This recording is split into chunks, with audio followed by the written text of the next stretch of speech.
Plusieurs dirigeants européens en mission diplomatique au Moyen-Orient, objectif tenter d'empêcher une escalade militaire du conflit dans la bande de Gaza. Les actes antisémites augmentent en Europe, ce qui inquiète la communauté juive et les autorités européennes.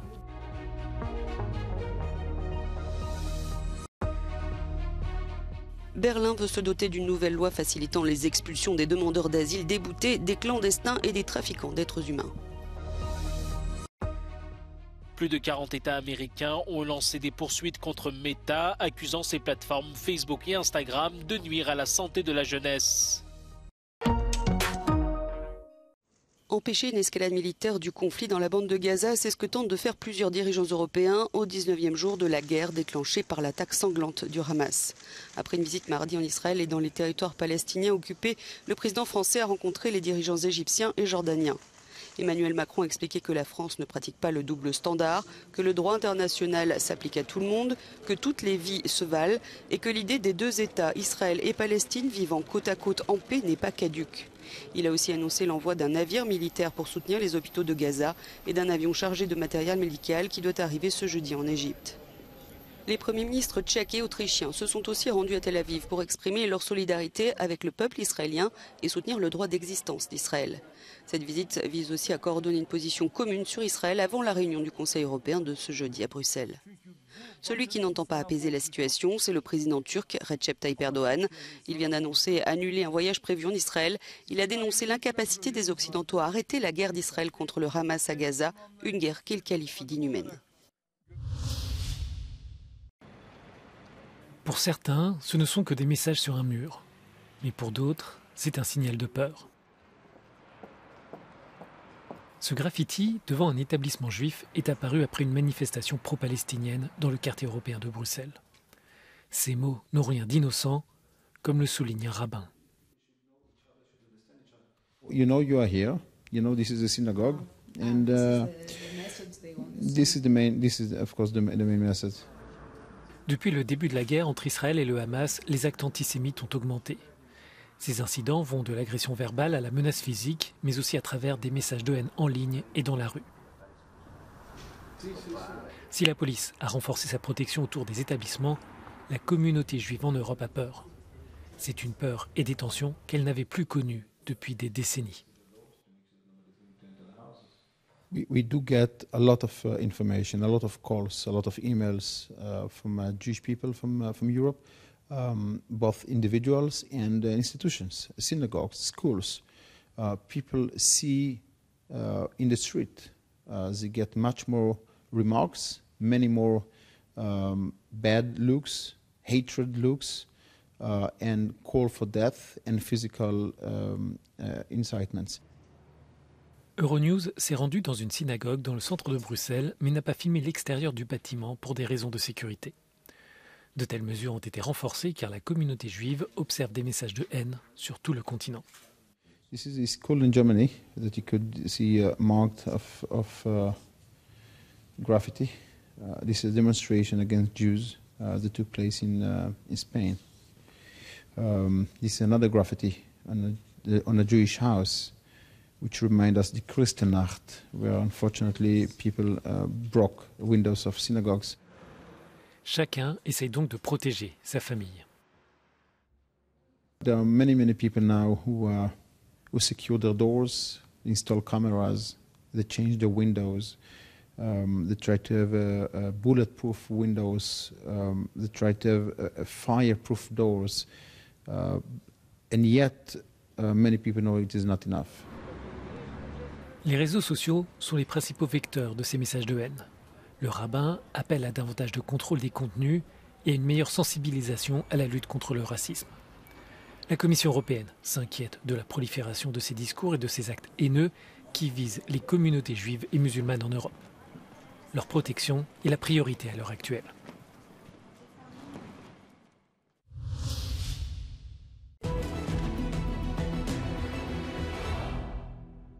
Ukraine has given high priority to operations around the banks of the lower reaches of the Dnipro River building up small bridgeheads on the east bank. It has controlled since the summer, and the fighting in that area has intensified.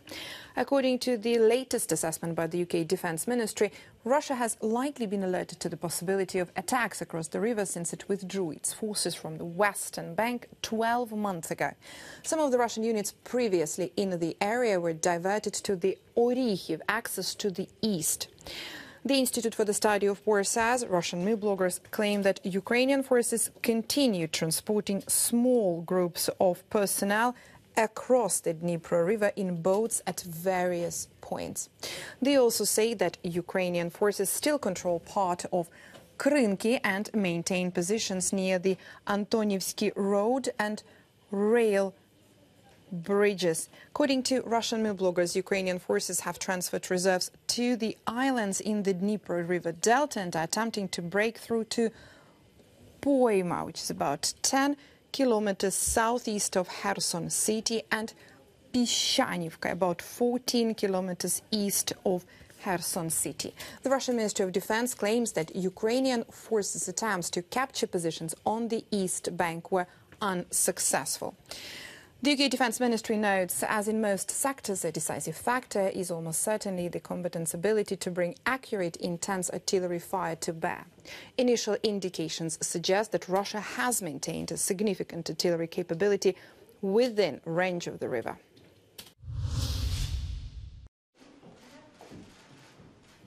L'Allemagne se dote d'un nouvel arsenal de lutte contre l'immigration clandestine. La ministre de l'Intérieur, Nancy Faeser, a présenté un ensemble de mesures visant à accélérer et à accroître les expulsions d'étrangers en situation irrégulière dans le pays. Le projet de loi doit encore être approuvé par le Bundestag. Um das Grundrecht auf Asyl zu schützen, müssen wir aber irreguläre Migration deutlich begrenzen.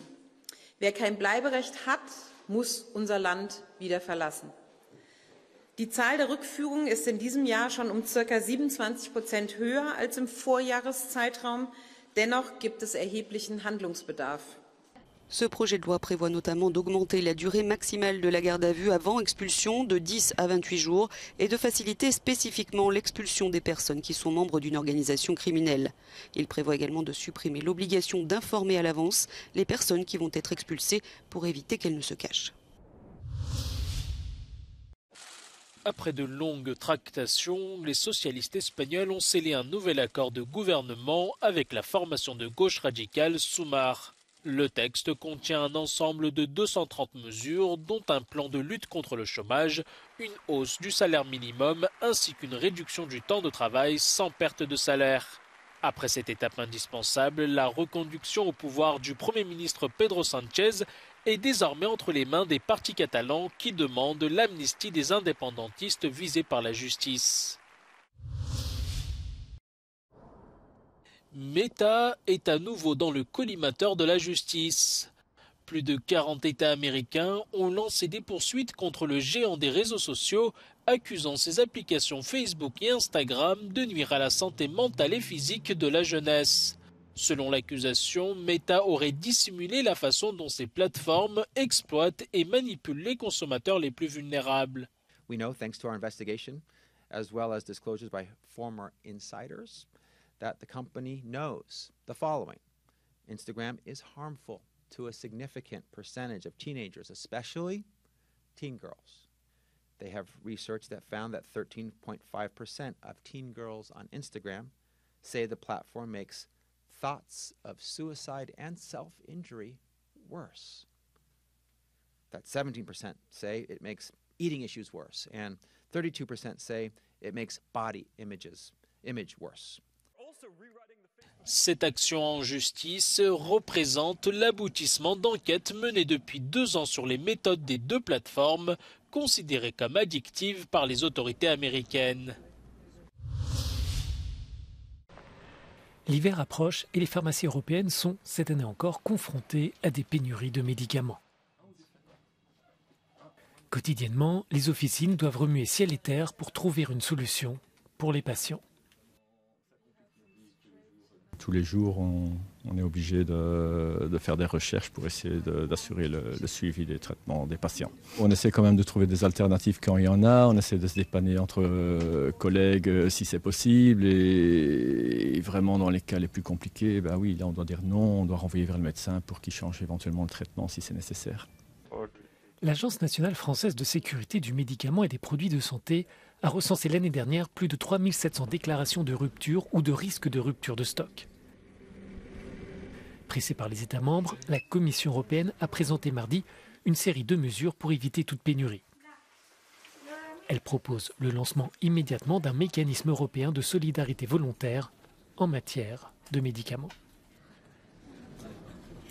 For this winter, we're immediately setting up a new voluntary solidarity mechanism. This will enable any member state facing shortages to seek support from other member states who may be able to share medicines if they have a sufficient supply. La Commission compte aussi établir d'ici la fin de l'année une liste de médicaments critiques. Ce document est jugé important par les organisations de défense des consommateurs. It will be a useful tool because it will it should include also medicines that meet priority healthcare needs, and it will facilitate that then the authorities can focus a bit more on these medicines, can analyze the supply chain, can identify vulnerabilities, can introduce measures to tackle those vulnerabilities, and also the idea is to have a bit more cooperation and reinforce cooperation on these critical medicines, and all these are measures that we value positively. À plus long terme, la Commission propose de diversifier ses chaînes mondiales d'approvisionnement. Cela passera par des partenariats internationaux avec des pays tiers. Enfin, l'institution veut renforcer les capacités de production dans la fabrication de médicaments et de principes actifs critiques, mais elle se garde bien de parler pour autant de réindustrialisation du secteur sur le continent.